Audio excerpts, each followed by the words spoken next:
আমি যে 15 বছর পর লিখতে পেরেছি এটা আমার স্ত্রীর জন্য। আসিফ নজরুল আগে আমাকে ফোন করেছে, বললো যে ইলিয়াস কি হয়েছে ভাই, আপনি আমার পিছনে কেন লাগলেন ইলিয়াস, এই সেই, হ্যাঁ সুন্দর করে কথাবার্তা বলবে, আমাদের বিরুদ্ধে লাগলে এইভাবে মানুষের ভেতরে একটা যায়, চলেন মিলেমিশে কাজ করি। আসসালামু আলাইকুম, আমার ফেসবুকে যারা আছেন আপনাদের সবাইকে শুভেচ্ছা জানাচ্ছি।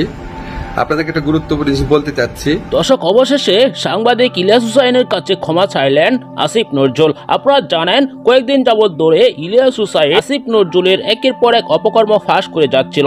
অবশেষে সকল অপকর্ম স্বীকার করেছেন আসিফ নজরুল। এই ভিডিওতে আপনাদেরকে দেখাবো ইলিয়াস হুসাইনকে সরাসরি ফোন করে কি বলেছিলেন আসিফ নজরুল। আসুন কথা না বাড়িয়ে সেই মূল ভিডিওটি দেখে আসি, না টেনে দেখতে থাকুন, একটি লাইক করে আমার সাথেই থাকুন। আসিফ নজরুল আজ থেকে 1 মাস আগে আমাকে ফোন করেছে।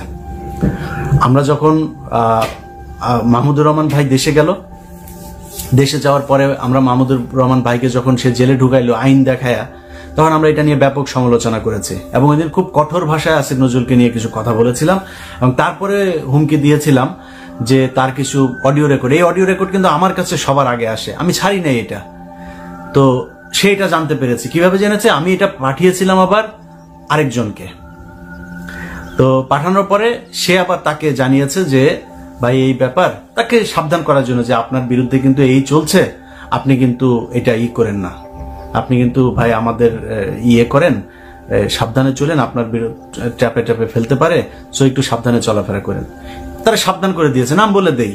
বন্ধুরা, তোমরা যারা অনলাইনে গেম খেলে টাকা উপার্জন করতে চাও, এখনই জয়েন করো জয়বাজিতে। এখানে বিকাশ ও নগদের মাধ্যমে তোমরা টাকা উত্তোলন ও জমা করতে পারবে। তাহলে আর দেরি কিসের? ভিজিট করতে কমেন্টে দেওয়া লিংকে ক্লিক করো এবং উপার্জন শুরু করো। কনক সারোয়ার, আমি কনক ভাইকে পাঠাই, কনক ভাই দেখেন এই দেখেন তার ব্যাপারে কি সব অভিযোগ। তখন কনক ভাই আমাকে বললো যে দরকার নেই এগুলি নিয়ে, এখন নিজেদের ভেতরে এগুলি কি, যে অনেক আগে প্রেম করতো, পরকিয়া করতে, এগুলি এখন বলে লাভ কি। তো কনক ভাই তাকে সাবধান করে। দেখেন, মানে আমি বিষয়গুলো বলছি কেন, বোঝানোর জন্য যে আমরা কতটা মানে প্রক্রিয়ার মধ্য দিয়ে যেতে চেয়েছিলাম। এরপরে সে ফোন করলো, ফোন করার পরে আমি বললাম, আমার বললো যে ইলিয়াস কি হয়েছে ভাই, আপনি আমার পিছনে কেন লাগলেন ইলিয়াস, এই সেই, হ্যাঁ সুন্দর করে কথাবার্তা বললো। তো আমি ফোন করেছে, যেহেতু ফোন আবার করেছে বলি, ধরেন মনির হায়দার ভাই তার বাসায় গিয়েছে, মনির হায়দার ভাইয়ের নাম্বার থেকে তারপরে তাকে ধরিয়ে দিয়েছে যে ইলিয়াস আসিফ ভাই কথা বলবে। তো আমি নিয়ে কথা বললাম। তখন আমারে জিজ্ঞেস করলো কি সমস্যা, কি ভাই বলেন, কি কি হয়েছে, কি লাগবে কি, আপনি তো এইভাবে আমাদের বিরুদ্ধে লাগলে এইভাবে মানুষের ভেতরে একটা যায়, চলেন মিলেমিশে কাজ করি, দেশে আসেন, কি সমস্যা, কালকে শুনলাম আপনার পাসপোর্ট নাকি অনেকদিন ধরে পড়ে আছে, আপনি লাইভে বলছেন এটা ঠিক করে দেই। তা আমি বললাম যে স্যার আমার পাসপোর্টটা আমার লাগবে না, আপনি যদি পারেন আপনার আমি পাসপোর্টের, সে আমার কাছে রিসিপ্ট চাচ্ছে। তা আমি বলছি স্যার আপনার যে পাসপোর্টের রিসিপ্ট আমি দিয়ে দেই, আপনি যদি পারেন তাহলে পাসপোর্টটা আটকায় রাখেন, আমি এসবির কাছ থেকে পাসপোর্ট নিয়ে আসবো। তো এই হয়েছে তার সাথে আমার কথা। এখন এই কথার পরে তাকে সেদিন শেষ যেটা হয়েছে যে স্যার আপনাকে আমরা অনেক পছন্দ করি, অনেক ভালোবাসি, আপনি 5 তারিখের আগে আপনাকে যে হিসাবে জানতাম, আপনার কাজগুলো যেন স্যার ওই রকমই হয়।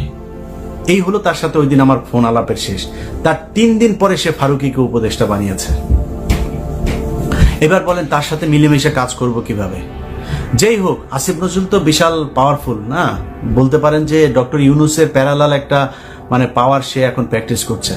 তো আসিফ নজরুলের মতো একটা লোক যদি আমাকে ফোন দেয়, আমার সাথে সে নিজে থেকে কথা বলতে চায়, আবার ওই দিন এটাও বলেছে, নাম্বার দিল আমাকে, নাম্বার দিয়ে বলল যে ইলিয়াস, নাম্বার অবশ্য তার আগেই দিয়েছে, মনির হায়দার ভাই আরো প্রায় 10 দিন আগে দিয়েছে, ওই রেকর্ড নিয়ে যখন কথাবার্তা হয়েছে তারপরে আমি ফোন করি নাই তারে, সেই পরে মনির হায়দার ভাইকে দিয়ে ফোন করে।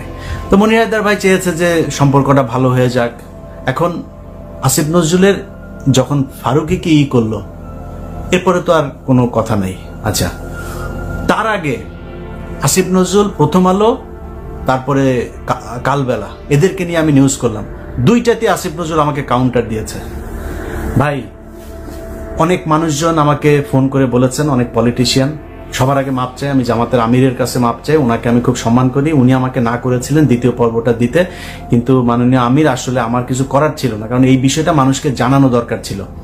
আসিফ নজরুলের প্রথম পর্ব যাওয়ার পরে অনেকেই বলেছে যে এটা কাল্পনিক, এটা বর্ণনা, এই বর্ণনার মধ্যে কোনো প্রমাণ নাই। তখন তথ্য প্রমাণ সহ দিলাম দ্বিতীয় পর্ব, এটা দেওয়ার দরকার ছিল তাই দিলাম। এর বাইরেও বিপি নুরুল হক, নূর সহ আরো অনেক পলিটিশিয়ানরা ফোন দিয়েছেন, ভাই এগুলো নিয়ে এখন আলাপ না করলে হয় না।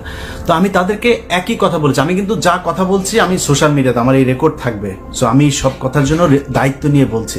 আমি সবাইকে একটা কথা বলেছি যে ভাই আমাকে কিন্তু মানে আপনি অন্য সবার মতো করে কথাবার্তা বলা আপনাদের সাথে গিয়ে কাজ করব ওইখানে করতে পারবেন না। আমার কয়েকটা পয়েন্ট আছে, ওই পয়েন্ট যতদিন না হবে, যদি তারেক রহমান গিয়েও যদি আমার এইটার বিরুদ্ধে করে, আমি তারেক রহমানের বিরুদ্ধে কথা বলবো। অতএব সেটা কি, সেটা হচ্ছে বিডিআর এর জওয়ানদের সবাইকে ছাড়তে হবে, বিডিআর এটা নিয়ে হত্যাকাণ্ডের বিচার হইতে হবে। 21শে অগস্ট গ্রেনেড হামলা, এটা বিএনপির তারেক রহমান সহ সবাইকে অব্যাহতি না, ওই মামলার পুনঃ তদন্ত হইতে হবে, ওইটা নতুন মামলা হবে। এটা কারা করেছে সেটা আমাদের জানা দরকার। আমি তারেক রহমানের কাছে অনুরোধ থাকবে আপনারা এটার অনুসন্ধান করেন। আপনিও জানেন এটা কারা করেছে, আমার কাছে ওটার সব তথ্য প্রমাণ আছে, আমি সেটা নিয়ে কাজ করছি। এই কয়েকদিনের ভেতরে ওটার ভিডিও দেখবেন আপনারা।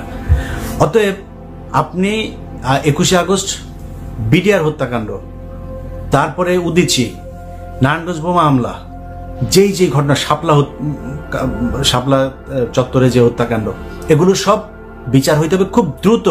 এটার ব্যাপারে কমিশন গঠন করে এগুলোর ব্যাপারে কাজ করতে হবে। আজকে 2024 সালের ডিসেম্বর মাস, আমি বাংলাদেশের মানুষের সামনে ভিডিওতে বলে যাচ্ছি বিডিআর হত্যাকাণ্ড নিয়ে কমিশন গঠন করবে না তারা।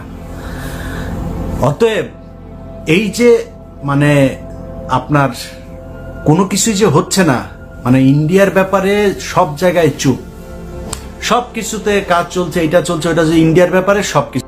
সম্মানিত দর্শক, আপনারা জানেন বর্তমান সময়ে আসিফ নজরুল একটি বিতর্কের নাম। তিনি নানান অপকর্ম করে যাচ্ছেন, তিনি ক্ষমতা অপব্যবহার করে উপদেষ্টাদের নিয়োগ দিচ্ছেন, উপদেষ্টা ফারুকীকে নিয়োগ দিয়ে তিনি রীতিমতো ফেঁসে গিয়েছেন।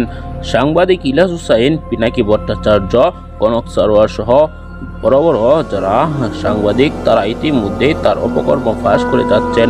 তিনি ভারতের রয়ের এজেন্ট বলে অনেকেই ধারণা করেছেন।